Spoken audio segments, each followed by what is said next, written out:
Well, let's welcome on board Sunil Ranade, the CFO at Mahanagar Gas. Lots of questions for him. Mr. Ranade, good to have you on the show. And, since the start of FY20, your company has struggled to clock the volumes. How is it that you see this changing over the next few quarters?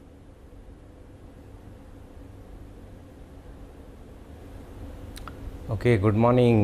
This volume are a bit muted this time, no doubt about that. We are expecting around less than 4% year-on-year growth. However, there have been some reasons for this kind of growth. First of all, we must note last year year-on-year growth was 9%, so there has been some base effect as well. Due to general economic downturn, industrial volumes have also been affected in case of Mahanagar Gas. And there have been reasons why even in restaurant category, some progress has not been very good. But we feel this is just a passing phase, and we always say in case of city gas distribution project, probably it's not fair to look at volumes either on quarterly basis or for that matter even on yearly basis. We believe the CAGR on 5-yearly basis, there will be growth of at least 6%. This has been the guidance we have been talking about earlier also, and we still do maintain about it.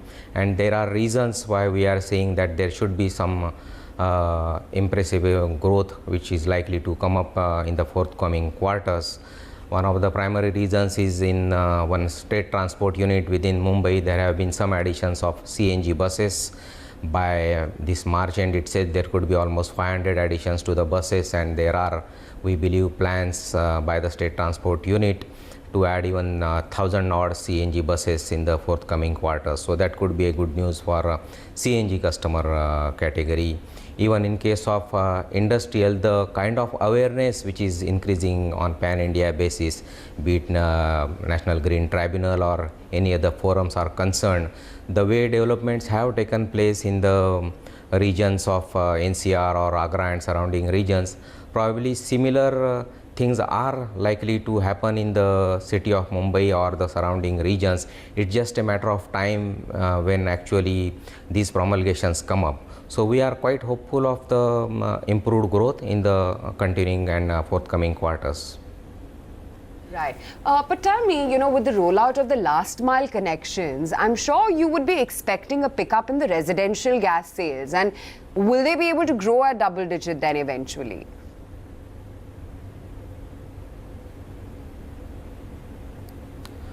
We have been, if you see in case of household connections, in fact the growth has been in respect of many financial years to the tune of 9%.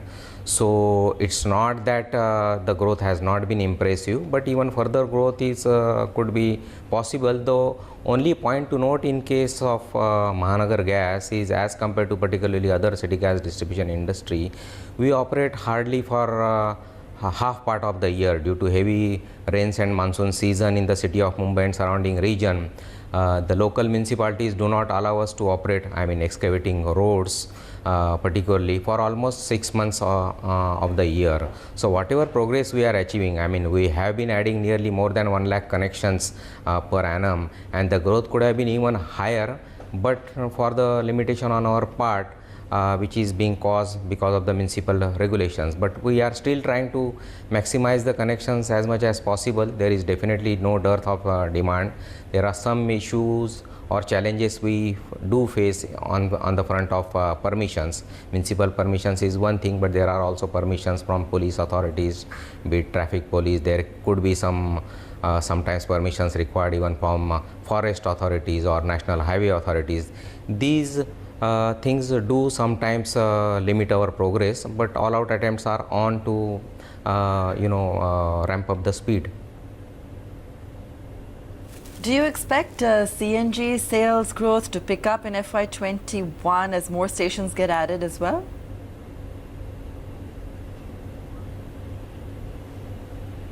Definitely. I think we are adding nearly 20 odd stations by this year end. There will be upgradations of nearly 20-25 outlets also in this financial year itself. Similar targets we have for us for the financial year 2021 also, and we have already done a lot of work on that, so we are pretty confident such targets even in the next financial year we should be able to achieve. That in turn, based on our experience in the earlier year, it shows that there will be definitely more and more conversions, or people will opt for CNG or switch over to CNG. There will be good additions in the CNG. The per capita consumption per vehicle of course needs to be seen. We have to note that the per capita consumption is higher in case of heavy vehicles like buses rather than auto rickshaws, where the per capita consumption could be low. But as we talked earlier, there are positive signs on the front of public buses also. One of the state transport unit in Mumbai, one of the largest fleet owners over here, have already added CNG buses in this financial year, and we believe there are sound plans on their cards to increase the number of CNG buses.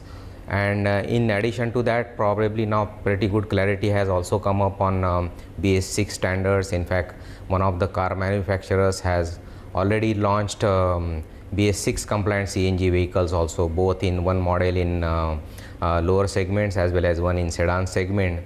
So all these factors put together, we expect that the growth in CNG segment should catch up. Now, steady volume growth of 6% per annum, that's been a main trigger for the company. Do you maintain guidance of 6% per annum growth CAGR for the next few years?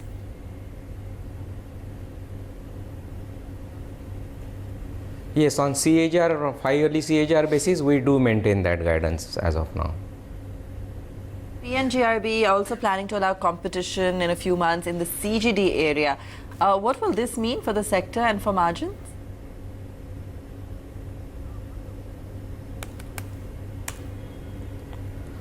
I think two things. PNGRB, the regulator, obviously has to discharge its own duties and responsibilities. We must look at the factor that if at all the regulations are going to come up, and whichever way it will unfold, at the most what is being talked about is the common carrier and other principles which the regulations will talk about. The 20% of capacity, which is what needs to be opened up, or open access needs to be given for the competition purpose. So it's not that entire volumes are going to be at stake. And in spite of all these, I think what is important to note in this case is what is the underlying objective for all these things. Are we wanting the expansions of infrastructure to take place?